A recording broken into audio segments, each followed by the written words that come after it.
మరి విశ్వగురు అయిన బ్రహ్మర్షి పితామహ పత్రి గారికి ఆత్మ ప్రణామాలు తెలుపుకుంటూ, మరి జూమ్ లో ఉన్న ఆత్మ బంధువులందరికీ ఆత్మ ప్రణామాలు మాస్టర్స్. నాకు ఇంతటి అవకాశాన్ని ఇచ్చిన సుధాకర్ మాస్టర్ గారికి మీ అందరికీ ఆత్మ ప్రణామాలు. సారీ మాస్టర్స్, కొంచెం వెయిటింగ్ లో పెట్టాను మీ అందరినీ. మనము సీతాయనం గురించి గత వారం తెలుసుకున్నాం కదా. అంటే ఎలా అంటే సీతమ్మ అక్కడ సీతామాత యుద్ధం ముగిసినాక సీతామాత ఏంటి అంటే ఆమెకు అంటే ఆ దేవతలు ఇచ్చే అమృత ధార ఆగిపోయి ఆమెకు జ్ఞాన శక్తి వల్ల ఇన్ని రోజులు తీసుకున్నది కాబట్టి ఏంటి అమృతం వాళ్ళు ఆపేసిండట. అక్కడ యుద్ధం అయిపోయినాక వెంటనే అక్కడ అమృత ధార ఆపేసిండ్రు. అప్పుడు ఏంటి అంటే సీతామాత రాముడు అంటే రాముని చూడంగానే యుద్ధం అయిపోయినాక రాముని వద్దకు వెళ్ళి అంటే ఇన్ని నెలల తర్వాత కలుసుకోబోతున్నా అని తన ప్రియ రాముణ్ణి అభినందనలు చెప్తా అని వద్దకు వెళ్ళే సమయానికి ఆమెకి ఏంటి అంటే శక్తి లేక, అంటే ఆ సంవత్సరం నుంచి ఆమె ఏమి తినక ఉన్నది కాబట్టి ఆమెకు శక్తి లేక పడిపోతుంది అన్నట్టు. నేల మీద పడిపోయినప్పుడు అక్కడ యుద్ధంలో కూడా రామునికి చిన్న చిన్న గాయాలు అవుతాయి కాబట్టి ఆ గాయాలకు కూడా చికిత్స చేయాలి కాబట్టి సీతామాత నుండి రాముణ్ణి అక్కడ చికిత్స కేంద్రానికి తీసుకెళ్లడం జరుగుతుంది. అక్కడికి వెళ్ళిన తర్వాత అంటే ఆమెకు ఎలా అంటే మొత్తానికి ఆహారం తీసుకోక చాలా నీరసించిపోయింది కాబట్టి సీతమ్మ కొన్ని అంటే ఒక్కొక్క నీళ్ల చుక్క వేస్తూ రాముల వారే నీళ్ల చుక్కలు వేస్తూ ఆమెకు అంటే ఓపిక తీసుకొచ్చేలా చేస్తాడు అన్నట్టు. అప్పుడు సీతామాత మండోదరికి చెప్తే, నేను ఆహారం గిట్ట తీసుకుంటే మొదట నీ చేత్తోనే తీసుకుంటా అని చెప్పి అప్పుడు ఆ మండోదరి వండిన ఆహారం తీసుకొని మళ్ళీ వీళ్ళందరూ ఏంటి అంటే ఒక పండగలాగా అందరిని పిలిచి సీతామాత లంకను వదిలి వెళ్ళేటప్పుడు ఒక పండగలాగా అందరికి విందు భోజనాలు ఏర్పాటు చేసి వాళ్ళందరికి విందు భోజనాలు పెట్టించడం జరుగుతుంది మాస్టర్స్. ఇది మనము గత వారంలో తెలుసుకున్నాం కదా. మరి ఇప్పుడు అక్కడ లంకలో యుద్ధం ముగిసింది. మరి ఇప్పుడు మళ్ళీ సీతామాత రాముల వారు తిరిగి అయోధ్య చేరాలి. మరి వాళ్ళు అయోధ్య చేరాలి. అక్కడ మరి ఎట్లా ఉంది పరిస్థితి, మరి దాని గురించి అంటే ఇక్కడ సోమ ఎవరు అనసూయ వీళ్ళందరూ ఏం మాట్లాడుకుంటుండ్రో ఎలా దాని గురించి తెలుసుకుందాం మాస్టర్స్. అంటే ఇక్కడ ఏమంటుంది ఇప్పుడు ఇంత సీతామాత గురించి సోమ అనసూయకు ఒక్క ఆమెకే కాదు, అక్కడ ఉన్న చాలా మందికి ఋషులకు మహర్షులకు అందరికి సీతామాత అంటే కథలాగా చెప్తుంది అన్నట్టు. అక్కడ అమ్మ పడ్డ కష్టాలు, అక్కడ రాముల వారికి పడ్డ కష్టాలు, ఏమేం చేసిండు, ఎలా చేసిండు అని అన్ని వివరిస్తూ చెప్పిన కొద్ది వీళ్ళు ఏంటంటే మొత్తం వాళ్ళు మైమర్చిపోయి వినడం జరుగుతుంది అన్నట్టు. ఇక్కడ ఏంటి అంటే తర్వాత ఏం జరుగుతుంది అన్నట్టు వాళ్ళు వినడం మొదలు పెడతారు. అందుకోసమే అక్కడ ఏంటి అంటే వాళ్ళు మొత్తానికి అంటే ఆహారం తీసుకోమని అన్నా గానీ మాకు ఆహారం వద్దు, అంటే మా శరీరానికి ఆహారం వద్దు, మా ఆత్మకు మీరు ఆహారం ఇచ్చిండ్రు అని ఎంతో సంతోషంగా వాళ్ళు తిరిగి వెళ్ళిపోతారే తప్ప మరి ఆహారం అంటే వాళ్ళకి ఆ ధ్యాసనే లేదు, ఆకలి మీద లేదు, నీళ్ళ మీద లేదు. ఏంటి అంటే ఆ మాత గురించి తెలుసుకుంటుండ్రు, ఆ మాత పడ్డ కష్టాల గురించి, రాముడు పడ్డ కష్టాల గురించి. అంటే లోక కళ్యాణం కోసం వీళ్ళెంత సేవ చేసిండ్రు, వీళ్ళెంత తపస్సు చేసి అంటే వాళ్ళు ఎంత కష్టపడ్డారు అంటే ఒక తపస్సుగా సీతామాత లంకలో ధ్యానం ఎన్ని రోజులు కూర్చున్నది, ధ్యానంలో ఎక్కువ ధ్యాన స్థితిలోనే కూర్చున్నది. ఆహారం లేక నీరు లేక ఆమె ధ్యాన స్థితిలోనే ఉండి మరి లోక కళ్యాణం కోసం ఎంత వాళ్ళు తల్లడిల్లిపోయిండ్రు. రాముని మార్చడానికి కూడా రావణుని మార్చడానికి ఎంతో ప్రయత్నించిండ్రు. అప్పటిదాకా అంటే ఒక మరణ శైమికి వచ్చేదాకా కూడా అతనిలో మార్పు రాలేదు రావణునికి.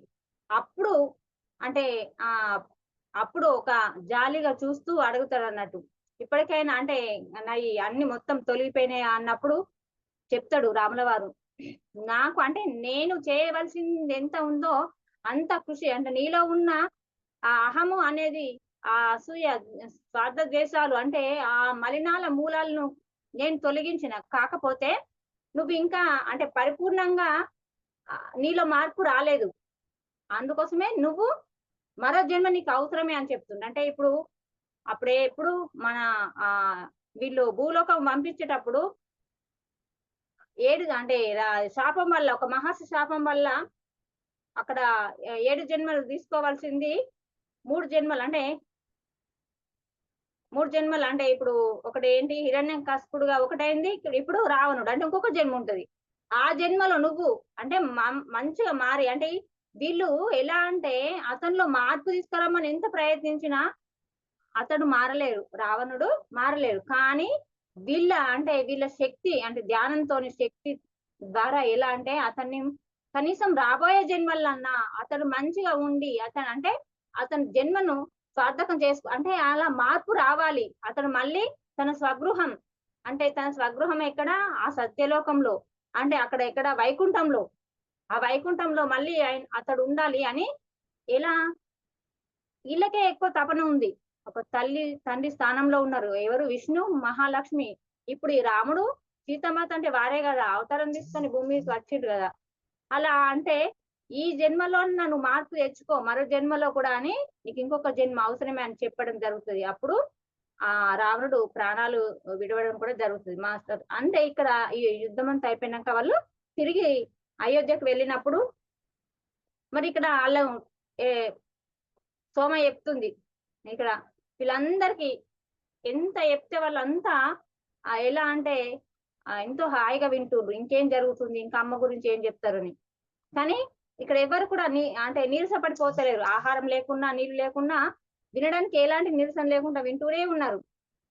కానీ ఇక్కడ ఎవరు, అనసూయ ఏం చేస్తుంది అంటే ఆకాశం వంక చూస్తుంది. అంటే పగలంతా ఇవన్నీ చూసి విన్నది. రాత్రి ఆకాశం వైపు చూసే వరకల్లా అక్కడ నక్షత్రాలు అంటే ఆ జాబిలం అంటే అవన్నిటిని చూసేసరికి ఈమెకు ఒక ఆలోచన, అంటే ఈ నక్షత్రాల మధ్యలో మాత ఉన్నదా, మరి మాతకు సహాయం చేసిన ఋషులు ఉన్నారా, ఆ మహర్షులు ఉన్నారా, అంటే వీళ్ళందరూ ఆ తారల్లాగా అంటే ఆమె ఆకాశంలోకి చూస్తూ అలా ఆలోచిస్తుంది అనసూయ. అలా అంటే మెరుస్తున్న నక్షత్రాలు మరి ఎవరు ఇంతకు ముందు అనుకున్నాం కదా మనం, ఋషి ఖ్యాతి అని, ఋషి అనసూయ అని, ఇంకా గార్గి అని, చాలా మంది ఎంతో మంది అమ్మకు సపోర్ట్ గా ఉన్నారు కదా. మరి వీళ్ళంతా ఈ నక్షత్ర రూపంలో ఇక్కడ ఉన్నారేమో అని ఈమె ఆ పైకి చూస్తూ విచారంగా చూస్తుంది అన్నట్టు ఎవరు, అనసూయ. అలా ఒంటరిగా అంటే ఆమె ఏంటి అంటే ఈ నక్షత్రాల మధ్య మహారాణి కూడా ఉందేమో అనుకుంటుంది. అంటే ఆమె వీటినన్నింటిని పరిశీలిస్తుంది. అలా పరిశీలిస్తూ ఏం చేస్తుంది అంటే అదొక మైకంలో అక్కడ నేల మీద ఆ నేల మీద పడుకున్నది. అంటే ఆమెకు అక్కడ అంటే అదొక ధ్యాసలో అలానే పడుకుని పోయింది అన్నట్టు, ఆ నేల మీదనే అలా పడుకొని పోయింది. ఆమెకు తెల్లవారి ఏంటి ఆ సూర్యకిరణాలు తగిలేంత వరకు కూడా ఆమెకు మెలకువ రాలేదు అనసూయకు. అంటే ఇవన్నీ విన్నది. ఇంతకు ముందు వాళ్ళు ఎక్కడికి వెళ్ళి వచ్చిండ్రు, అక్కడికి వెళ్ళి మిథుల నుంచి వచ్చిండ్రు కదా, ఏమో తెలుసుకోవాలంటే ఈమె ఎందుకు భయపడుతుంది, ఈ పెళ్ళంటే ఎందుకు భయపడుతుంది ఈమె అని తెలుసుకోవడానికి వచ్చిండ్రు. కానీ ఇక్కడికి వచ్చి తెలుసుకున్నది ఏంటి అంటే ఆమె పెళ్లి గురించి ఏం తెలుసుకోలేరు, అంత సీతామాత గురించే తెలుసుకోవడం జరిగింది. అందుకోసం ఇవన్నీ ఆలోచిస్తుంది, పైకి చూసుకుంటా మరి ఆలోచిస్తుంది ఎవరు, అనసూయ. మరి ఇక్కడ ఏమంటుందంటే మహిళా ఋషుల వైపు మరి మళ్ళింది. అంటే ఈమె మనసు ఆ మహిళా ఋషుల వైపు మళ్ళింది. ఇక్కడ అన్నకుండే అంటే స్పృహ లేకుండా నేల మీదనే పడుకుంటూ పోయినా ఆ సూర్యకిరణాలు నా మీద పడేదాకా కూడా నాకు నిద్ర, ఆమెకు ఇంకా మెలకువ రాలేదు. వాళ్ళ అమ్మ మెల్లగా వచ్చి అనసూయ అని పిలిచేదాకా కూడా ఆమెకు మెలకువ రాలేదు. అంటే అంత పరధ్యానంలో ఆకాశం వైపు చూస్తూ, ఆ నక్షత్రాల వైపు చూస్తూ, ఆ చంద్రం అంటే అవన్నీ ఊహించుకుంటుంది అన్నట్టు. ఇక్కడ వీరున్నారా, అక్కడ వాళ్ళున్నారా, ఇదంతా గుర్తు తెచ్చుకొని ఆమె అలానే పడుకొని పోయింది అన్నట్టు. ఆమె ఏమంటుందంటే నా హృదయం ఎప్పుడు మహారాణి అంటే సీత పట్ల ఎంతో ప్రేమతో నిండి ఉంది. మరే అక్కడ అందరు కూడా అదే విధంగా అంత ప్రేమను చూపించారు మహారాణికి అని ఆమె ఎంతో సంతోషపడుతుంది. అంటే ఇక్కడ ఏమంటుంది ఎవరు, అనసూయ వల్ల అమ్మ, మరి మనము వచ్చి చాలా రోజులైంది కదమ్మా, మరి మనం తిరుగు ప్రయాణం చేయాలి. నేను ఇన్ని రోజులు అంటే అక్కడ అనసూయ సోమ చెప్పింది మనం వింటూనే ఉన్నాం, ఆమెతో ఎప్పుడు కూడా నేను మాట్లాడలేను. నీ గురించి నేను మాట్లాడాలి అంటే ఇప్పుడు నీ గురించి మాట్లాడదామనే మనం ఇంత దూరం వచ్చాం. కానీ నీ గురించి మాట్లాడే సమయం నాకు ఎప్పుడు దొరకలేదు. మరి నేను ఇప్పుడు నీ గురించి మాట్లాడతాను అని అన్నప్పుడు ఇక్కడ అనసూయ ఏమంటదంటే, అమ్మ అవసరం లేదు. మనం వచ్చింది దానికోసమే కావచ్చు. కానీ ఇక్కడ మనం తెలుసుకున్నది వేరే ఉంది. నేను తెలుసుకోవాల్సింది ఇది కాబట్టి నన్ను ఇక్కడికి అంటే నా ఇక్కడికి మార్గం అంటే మనకు ఇక్కడ దారి ఇక్కడికి వచ్చింది అన్నట్టు చెప్తది అనసూయ. అంటే తండ్రి గారు ఏది చెప్పినా గాని నేను అది దానికి అంగీకరిస్తా అన్న మనస్ఫూర్తిగా అని చెప్తా అన్నట్టు అనసూయ వాళ్ళ తల్లితోని. అంటే ఇక్కడ సీతకు అంటే నేను ఇదంతా ఆ చెప్పినప్పుడు ఆమె ఎంతో సంతృప్తిగా సంతోషపడుతుంది. నెమ్మదిగా అంటే ఇల్లు ఆ అక్కడ ఎవరు అనసూయ వాళ్ళ అమ్మ మరి ఇక్కడ సోమ వద్దకు వెళ్ళి చెప్తారన్నట్టు. అంటే మేము వచ్చి చాలా రోజులైంది కదా, ఇక మేము తిరుగు ప్రయాణం చేయాలి, మేము బయలుదేరుతాము అని చెప్తారు అన్నట్టు.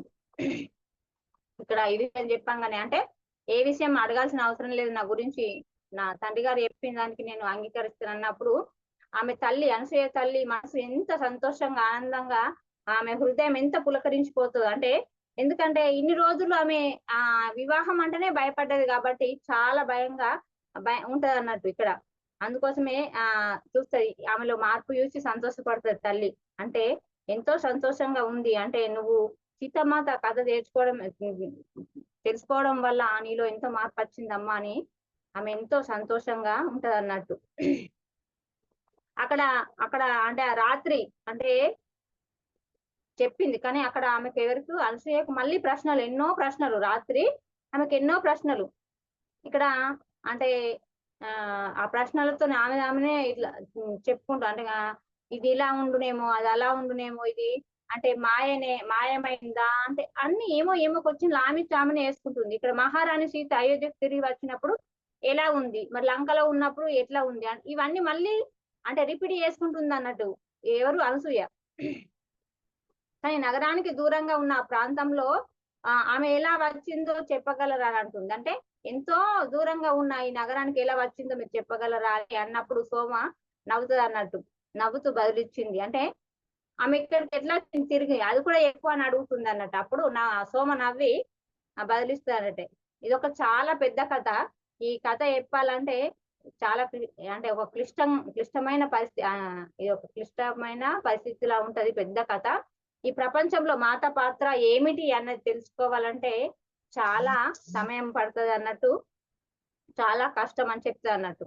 చాలా భాగం అంటే ఇక్కడ చాలా భాగం అంటే ఈనాటి నుండి నేను అంటే ఇప్పుడు మొదలు పెడుతున్నంటే సోమ అంటుంది చాలా సేపు ఇప్పుడు మొదలు పెడుతున్నంటే అది చాలా సుదూరంగా వెళ్తుంది, చాలా కష్టంగా కూడా ఉంటది. మరి ఇక్కడ ఏంటి అంటే మళ్ళీ ఆమెకు సీతమాతకు మళ్ళీ అంటే మళ్ళీ కష్టాలే ఉంటాయి కదా మాస్టర్స్, అంటే మనకు తెలిసినవి అట్లా. అందుకోసమే ఈమె ఊహించంటే ఆమెకు జరిగేది తెలుసు కాబట్టి చెప్తా అన్నట్టు. అందుకేమరి ఇక్కడ సోమ మళ్ళీ కళ్ళు మూసుకొని ధ్యానంలోకి వెళ్ళిపోతుంది.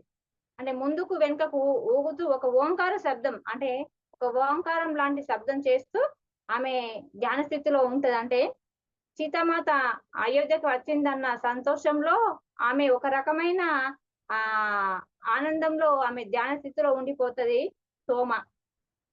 ఆమెతో పాటు వీళ్ళందరూ కూడా ధ్యానంలో కూర్చుంటారు. కానీ ఇక్కడ శ్రీరాముడు మాత లంకను వెళ్ళిన తర్వాత ముందుగా మహాదేవుని పూజ చేస్తారు. అంటే మహాదేవుడు హనుమ రూపంలో వెళ్ళి ఎంత సహాయపడ్డాడు, అనుక్షణము ఆమెకు అండగానే ఉన్నారు. అందుకోసం వారిది కట్టడానికి కానీ దేనికైనా కానీ ఎంతో సహాయంగా ఉన్నారు. అంటే అమ్మ దగ్గరికి ఫస్ట్ వెళ్ళింది ఈ హనుమంతుని రూపంలో వెళ్ళింది ఎవరు అంటే మహాదేవుడే. అందుకోసమే ఇక్కడ ఫస్ట్ ఈ మాత వాళ్ళు అయోధ్యకు చేరగానే మహాదేవుని పూజ అంటే లంకను వదిలిన వెంటనే మహాదేవుని పూజ చేస్తారన్నట్టు.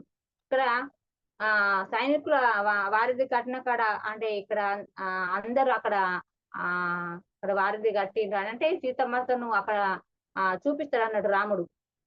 ఇక్కడ ఇక్కడ ఈ చోటు వారిది కట్టింది అని. మళ్ళీ అక్కడ నుంచి వాళ్ళు ఏంటంటే ఒక పంచవటికి అంటే ఇంతకు ముందు లంకకు పంచవటిలో ఉన్నప్పుడే కదా అక్కడ లంకకు వెళ్ళక ముందు అక్కడ పంచవటిలో చంద్రిక అనే ఆమె దగ్గర అంటే మాత చెప్తుంది కదా, నేను మళ్ళీ వస్తాను, నేను కలుస్తా అని చెప్తుంది కదా మాత. కానీ ఆమెకు మళ్ళీ కలిసే పరిస్థితి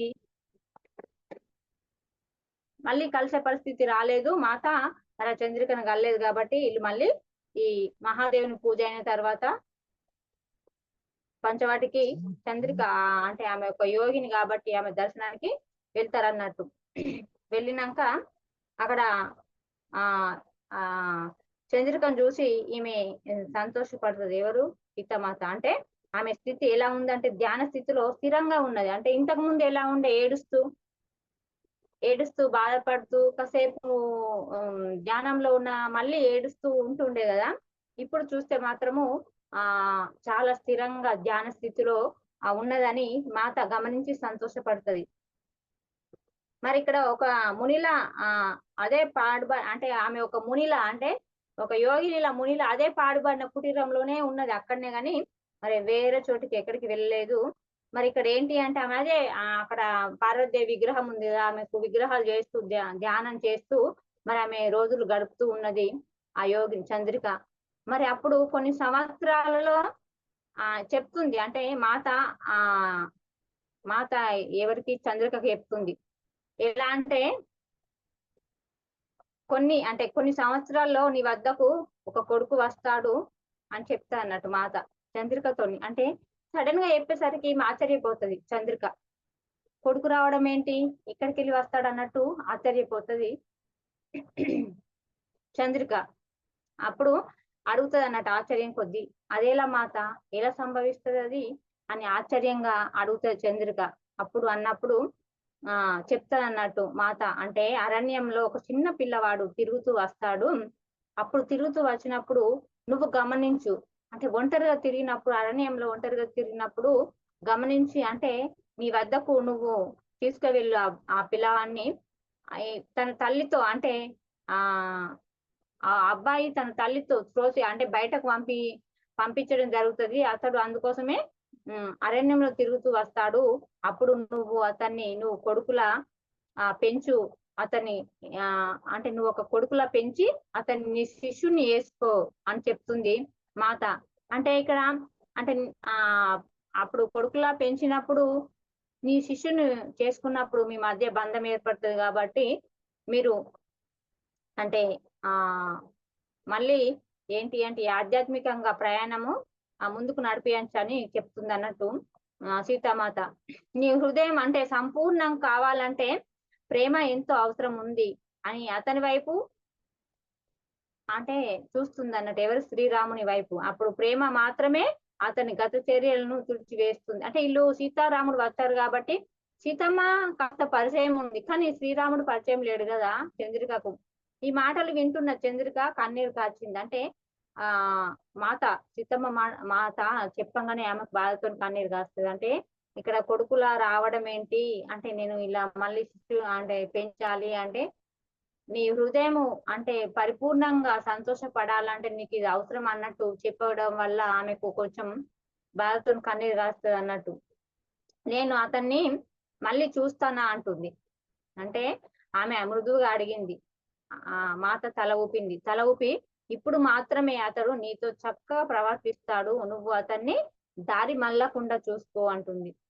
ఈ అబ్బాయి ఎవరు అంటే ఆయన చనిపోయిన భర్త మళ్ళీ జన్మించి అక్కడ అంటే వేరే తల్లి ఇంకో తల్లి గర్భంలో జన్మించినా గాని ఇతడు ఏదో అంటే అక్కడ ఆ సమస్యతోని బయటకు వచ్చి అరణ్యంలో తిరుగుతూ మళ్ళీ ఇక్కడ చంద్రిక వద్దకు చేరుతాడు అన్నట్టు. అప్పుడు చెప్తుంది, అంటే అతని నువ్వు ఎలా అంటే ఒక మంచి స్థితిలో ఉంచు, అతని దారి మళ్ళకుండా చూసుకో చక్కగా అని చెప్తుంది. అంటే అతన్ని మళ్ళీ చూస్తానని అడిగినప్పుడు ఇట్లా చెప్తుంది అన్నట్టు. అంటే నీ భర్తనే అబ్బాయి రూపంలో వస్తాడు, అతన్ని ఇప్పుడు దారి మళ్ళకుండా చూసుకో అని చెప్తుంది. శ్రీరాముడు నిలబడి వారి మాటలు వింటున్నాడు. అంటే ఈ చంద్రికను చూడడం ఇప్పుడే కదా, అంటే చూడలేడు కాబట్టి అట్లనే వీళ్ళిద్దరు మాట్లాడుకోగా నిలబడి అక్కడ చూస్తాడు అన్నట్టు. అంటే సీత లంకలో ఉన్నప్పుడు నీ ప్రార్థనలు అంటే శక్తి మూలాలు, అంటే మేమంతా నీ కోసం ఎంతో ప్రార్థించాము, నువ్వు అంటే అందరి ఆ శక్తితో నేను అక్కడ రక్షణగా ఉండాలని మేమందరము నీ గురించి ప్రార్థించామని చెప్తుంది ఇక్కడ. అంతే నేను ఎప్పటికీ ఆ ఎవరు రాముడు అంటూ నేను ఎప్పటికీ నేను కృతజ్ఞుడినే అని చెప్తున్నాడు. ఇక్కడ ప్రభు అని ఇక్కడ ఏమంటుంది, ప్రభు అని ఆమె మర్యాదగా అడ్డుకోబోయింది. కానీ అట్లా అన్నప్పుడు ఈమె ఎవరు చంద్రిక ప్రభు అని మర్యాదగా అడ్డుకోపోయింది. కానీ ఇక్కడ శ్రీరాముడు ఎక్కువ పరిచయం లేడు కాబట్టి మరి అక్కడికి ఆగిపోతుంది అన్నట్టు. మాత ఆమెతో గుసగుసలాడింది, నీ భర్త నీ కుమారుడు రూపంలో తిరిగి రావడం అనేది రాముని ఆశీర్వాదమే అంటుంది. అంటే ఆనాడు నీ భర్త నదిలో మరణించినప్పుడు, అంటే అక్కడ మరణించి కనిపించినప్పుడు అక్కడ అంత్యక్రియలు చేసింది రాముడే కాబట్టి మళ్ళీ తొందరలో అతడు జన్మ తీసుకొని మళ్ళీ నీ వద్దకే చేరుతుండు. అంటే ఇదంతా రాముని ఆశీర్వాదమే అని ఇక్కడ చెప్తుంది చంద్రికకు సీతామాత. నీ కుమారుని అతడు ఎంతటి యోగో అంటే నీకు తెలుసు. అంటే మళ్ళీ ఇప్పుడు కూడా ఆ అబ్బాయిని అదే విధంగా పెంచు అని చెప్తుంది. రాముడు సీతమ్మని ఆశీర్వదించి మరి వారు సెలవు తీసుకున్నారు. వారు అయోధ్యకు తిరిగి వచ్చినప్పుడు ఒక గొప్ప ఉత్సవం జరిగింది. శ్రీరాముడు మళ్ళీ అంటే శ్రీరాముడిని రాజ్యం వాళ్ళు చూడడంతో వాళ్ళకి ఎంతో ఆనందంతో సంతోషంతో ఒక గొప్ప ఉత్సవం చేసుకుంటారు అన్నట్టు. వాళ్ళు ఎంతో ఎలాంటి ఆనందంగా ఉత్సాహంగా మరొక పండగలాగా చేసుకుంటారు అన్నట్టు. ఆనందాన్ని వివరించడానికి మాటలే లేవు అంటుండు. మరి అవును కదా, సీతారాములు అడవికి వెళ్ళినప్పుడు ఎంత ఏడ్చిందో అయోధ్య నగరము. వాళ్ళని చూసే వరకల్లే అంత రెట్టింపు ఆనందము సంతోషము మరి పండగలాగా చేసుకుంటున్నారు. ఈ సుదీర్ఘ ప్రయాణం వల్ల తపస్సు వల్ల ఆమె పొందిన అలసటను కూడా నేను చూశాను అంటుంది. అంటే ఆమె ఆహారం తీసుకోక చాలా నిరసించిపోయింది కదా. అంటే మున్పు చూసిన సీతమ్మకు ఇప్పుడు చూసిన సీతమ్మకు తేడా ఉంది అని ఆమె అనుకుంటుంది లోపల. అంతకు ముందు లాగా ఆమె రూప సౌందర్యంతో ఏమాత్రము అంటే ఆ రూపంలో సౌందర్యంలో ఏమాత్రము మార్పు లేదు. కాకపోతే ఆమె ఏంటంటే జీవశక్తి బలహీన పడింది. అంటే ఆమె ఆహారం తీసుకోక ఉన్నది కాబట్టి ఆమె జీవశక్తి బలహీన పడింది అని లోపల ఈమె అనుకుంటుంది లోపల చంద్రిక. అంటే ఎవరు గుర్తించలేకపోయినా నేను గుర్తించగలిగాను. నా సంతోషంలో అంటే నా విషాదంలో ఆమె సంతోషాన్ని నింపింది ఎవరు? ఆ సీతామాత. ఆమె త్యాగానికి నేను ఎంతో కృతజ్ఞత చెప్పుకుంటున్నా అని చెప్తుంది. అంటే అది శ్రీరాముడి విషయంలో కూడా అదే సత్యమైంది. ఆయన సన్నిహితంగా నేను కనుక అది నేను చెప్పలేను. మాత నా దగ్గర తెలుసుకోబట్టి నా నడకలో అడుగులలో అంటే ఈమె ఎలా ఉంది, ఈమె ఎలా ప్రవర్తిస్తుంది అన్ని గమనించింది సీతామాత. అందుకోసమే చెప్తుంది, నువ్వు ఇప్పటికి అంటే నేను చూసినప్పటికీ ఇప్పటికి నీలో చాలా మార్పు ఉంది. నువ్వు మళ్ళీ ఇలానే ఉండి నీ వచ్చిన అబ్బాయిని కూడా చాలా చక్కగా పెంచి ఒక యోగిలా తయారే అని చెప్పి వీళ్ళు మళ్ళీ ప్రయాణం చేయడం జరుగుతుంది. అంటే అందరూ గుర్తించిన ఒక విషయం ఏమిటంటే 14 సంవత్సరాలు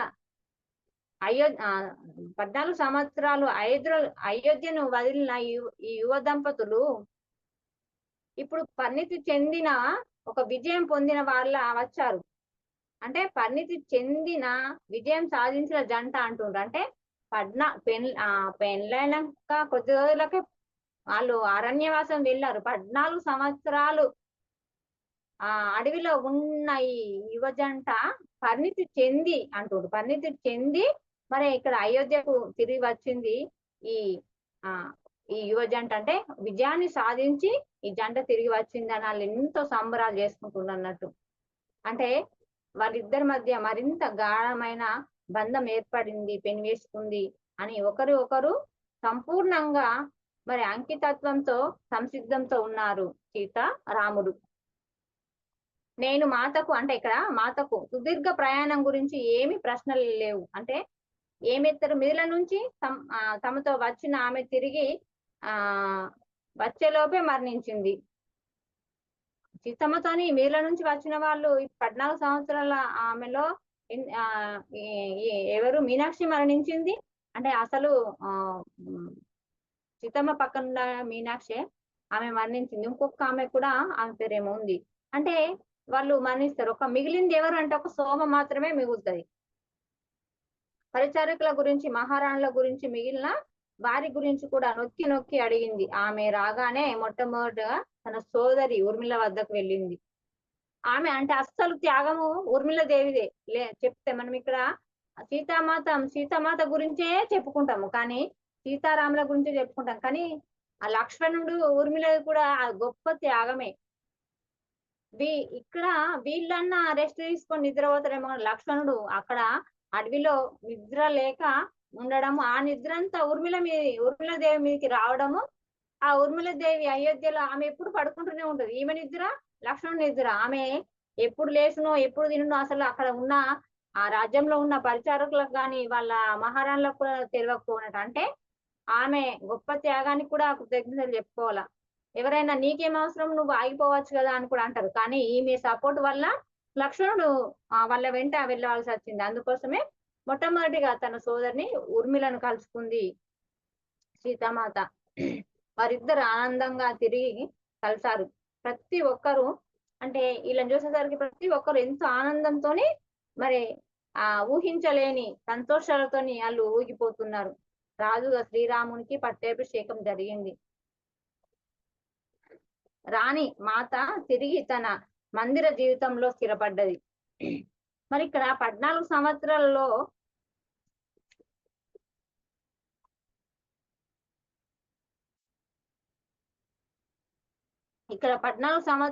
అయోధ్యలో ఎన్నో మార్పులు సంభవించాయి.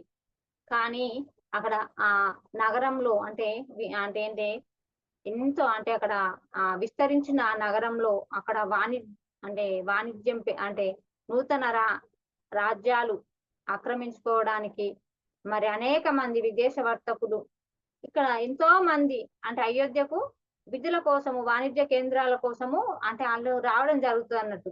ఆ విధులు గతంలో ఉన్న సురక్షితను కోల్పోయిన స్త్రీలు ఆ విధులలో ఒంటరిగా నడవడము ప్రమాదకరంగా మారింది. అంటే మొత్తం మారిపోయింది అన్నట్టు. రాముడు అక్కడ నుంచి వెళ్ళి రాముడు లక్ష్మణుడు ఎవరు లేరు కాబట్టి అక్కడ మొత్తము ఎలా అంటే చాలా మారిపోయింది అన్నట్టు.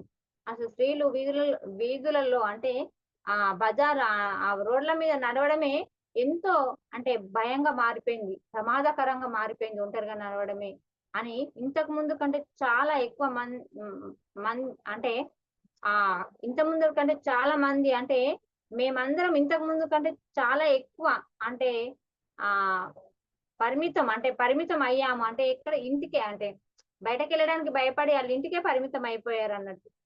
చాలా మంది అంటే అవసరాలకి వెళ్ళాలి అన్నా గానీ వాళ్ళు భయపడుతుండ్రు. అంటే ఈ వాస్తవాన్ని చూసి ఏమంటుండు మరి రామునికి కొంచెం బాధ, అంటే ఈ నగరం ఇలా మారిపోయింది ఏంటి అని ఎంతో బాధపడుతున్నారు.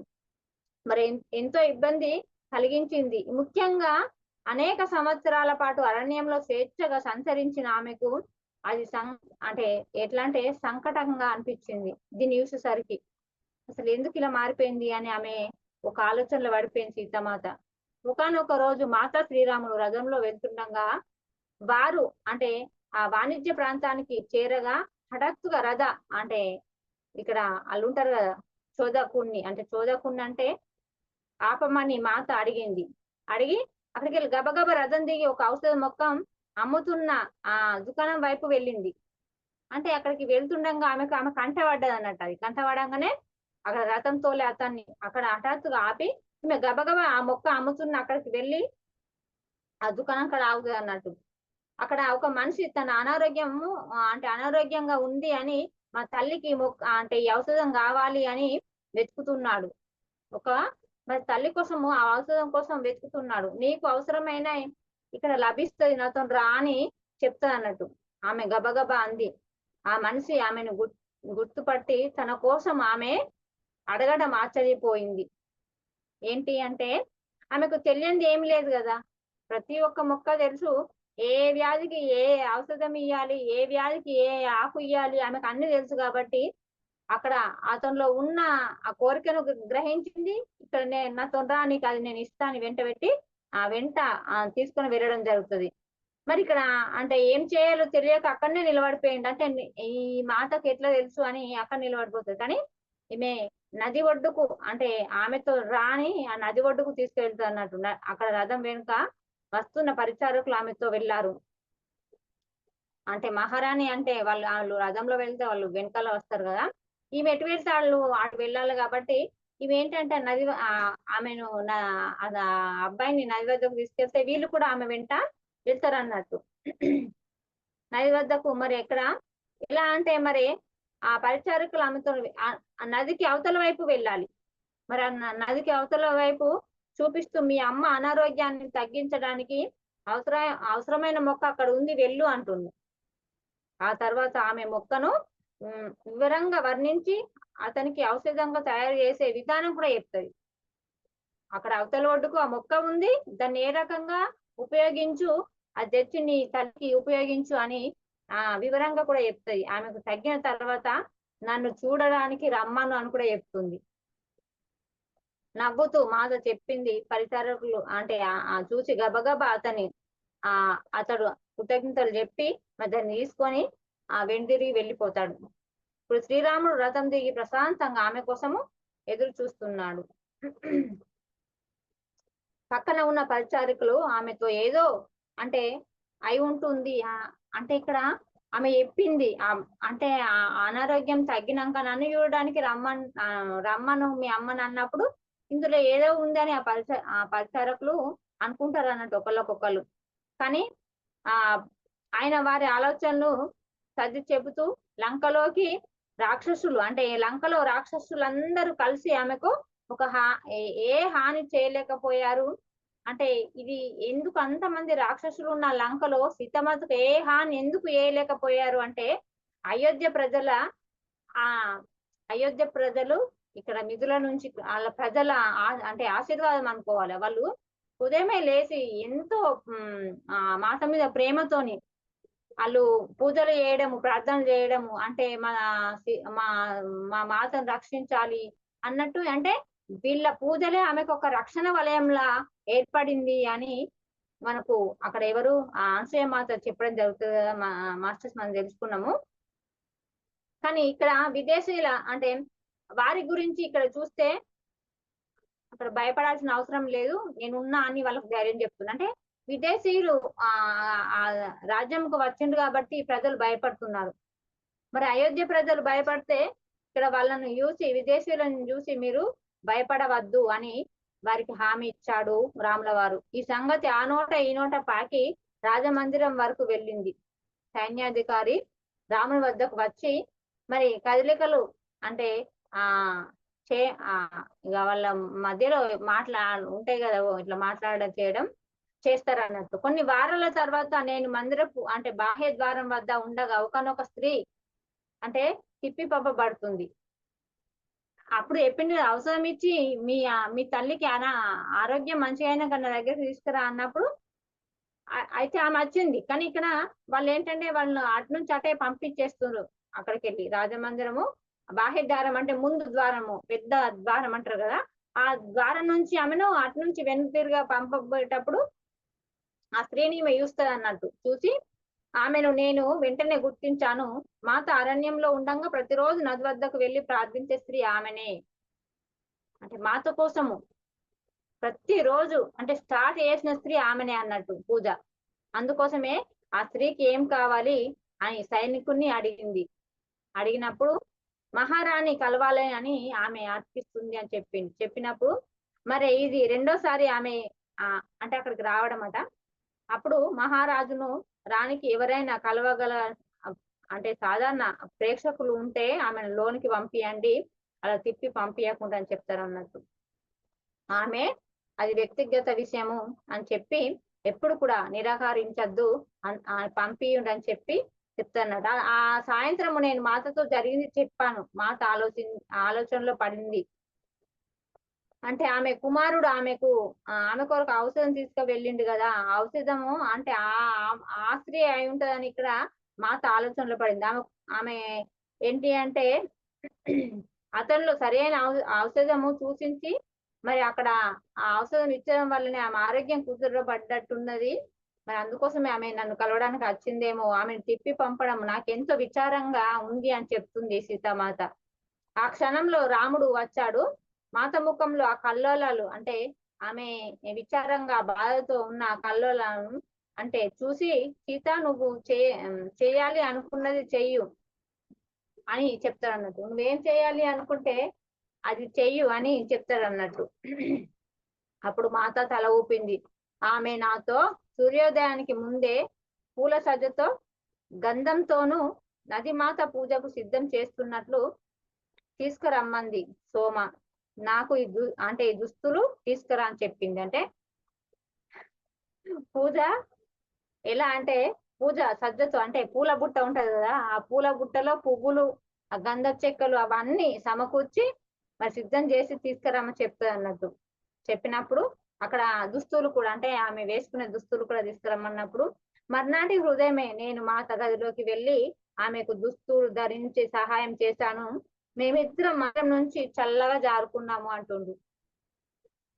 అంటే ఇక్కడ సిద్ధమయ్యాం అంటే మెల్లగా జారుకోవడానికి సిద్ధమయ్యారు.